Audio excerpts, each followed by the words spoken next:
And welcome back to law Chakra, जहां हम आपको एक ऐसे केस की लेटेस्ट अपडेट देंगे जिसने शुरुआत से ही काफी चर्चा बनाई हुई थी। इस केस में एक यूनिवर्सिटी प्रोफेसर को कुछ सोशल मीडिया पोस्ट करने पर उन्हें सीधे जेल में लैंड अप करना पड़ा था। और शायद आप समझ गए होंगे कि यहाँ बात हो रही है अशोका यूनिवर्सिटी के प्रोफेसर अली खान महमूदाबाद की।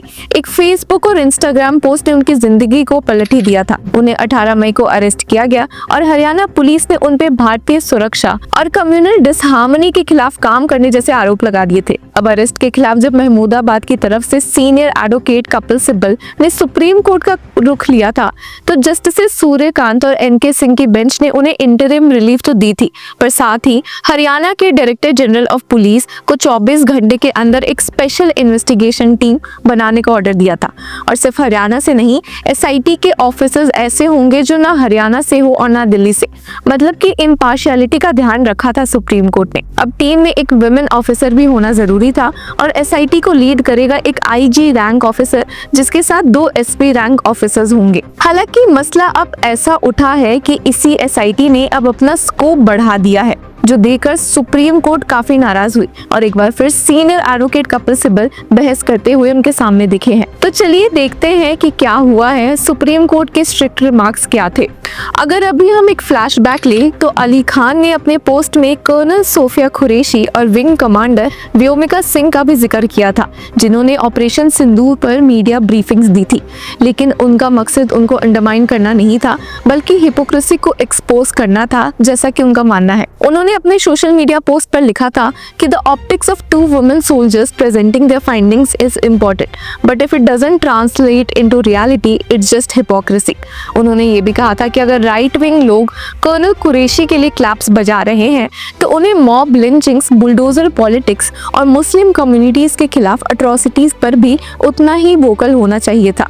अब यही कमेंट्स लोगों को पसंद नहीं आए हैं, जिसकी वजह से उनके खिलाफ एफआईआर दर्ज हुई है और सुप्रीम कोर्ट ने भी उन्हें इन कमेंट्स के लिए डांटा था लास्ट हियरिंग पे, जब जस्टिस सूर्यकांत ने बोला था कि जब देश इतने सेंसिटिव टाइम से गुजर रहा है तो ऐसे कमेंट्स और वो भी पॉलिटिक्स से जुड़े हुए सही नहीं थे। स्ट्रिक्ट वार्निंग के साथ जब एसआईटी को इन सोशल मीडिया पोस्ट की जांच करने को बोला गया, जिसके तहत महमूदाबाद पर 2 एफआईआर भी फाइल हुई थी, उसी में पता चला कि महमूदाबाद से उनकी इलेक्ट्रॉनिक डिवाइसेस भी सीज करवा ली गई थी। इसके बावजूद कि उन्हें अरेस्ट भी किया गया था और वे फुल कोऑपरेट भी कर रहे थे। और इसी को ध्यान में रखते हुए हियरिंग स्टार्ट हुई और सीनियर एडवोकेट कपिल सिब्बल ने एक के बाद एक इल्जाम लगाना शुरू किया। उन्होंने सुप्रीम कोर्ट को एड्रेस किया, जिसमें जस्टिस सूर्यकांत और जॉय माल्या बागची थे। उन्होंने कहा कि my Lord's, please look at your order dated May 28. It clearly stated that the investigation must be limited to the contents of the 2 FIRs and that my digital devices should not be accessed.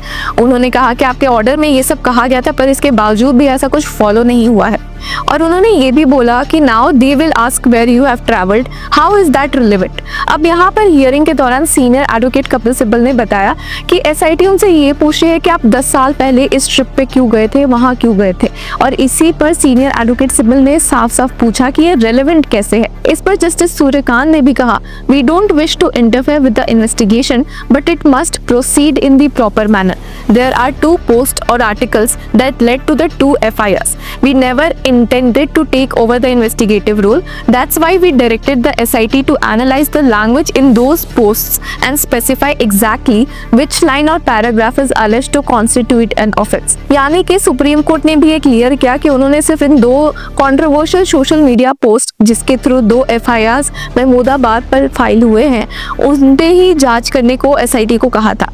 और इसके साथ ही justice Suryakant ने कहा कि if you find material unrelated to these FIRs, how would that affect this investigation. अब यहाँ पर आपको बता दें कि हरियाणा स्टेट की तरफ से ASG SV राजू मौजूद थे, जिन्होंने कहा कि for example if someone being proved for cheating is found involved in a murder, a separate FIR would be filed. The SIT has said it is examining all material. पर इस पर justice Suryakant ने कहा, we will ask the SIT what are the devices they have seen and what is the purpose. यानी कि supreme court यहाँ पर नाराज दिखी है।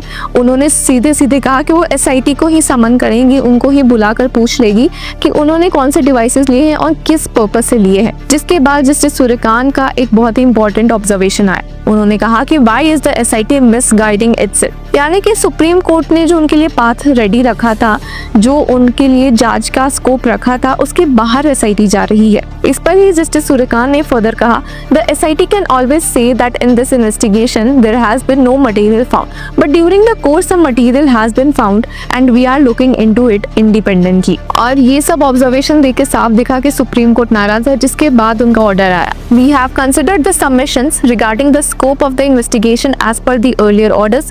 It is clear that the 2 FIRs against the petitioner are based solely on the social media post he made on May 8 and May 11. These posts relate to the aftermath of the brutal attack on innocent tourists in Pahalgam.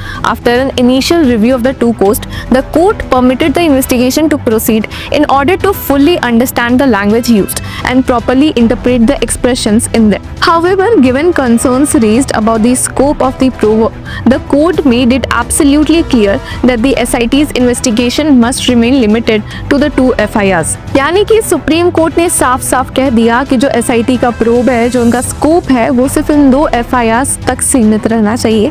यानी कि simple language में इन 2 social media post से जिन्होंने controversy पैदा की। Further supreme court ने कहा, it is not on us to direct how the investigation should proceed, we also direct to SIT to conclude the investigation as early as possible but not later than 4 weeks. As the petitioner has already cooperated with the investigation and handed over his devices, we find no need to summon him again for the same purpose.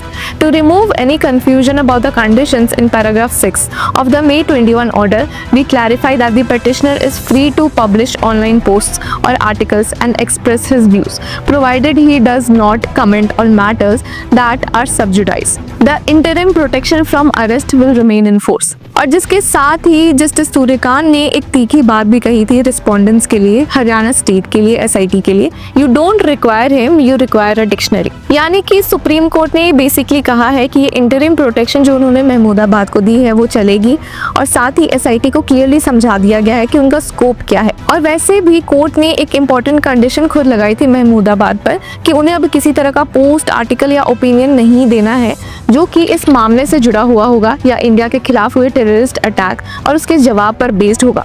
इसके अलावा he is open to post anything he wants, but इस matter पे वो post नहीं कर सकते हैं।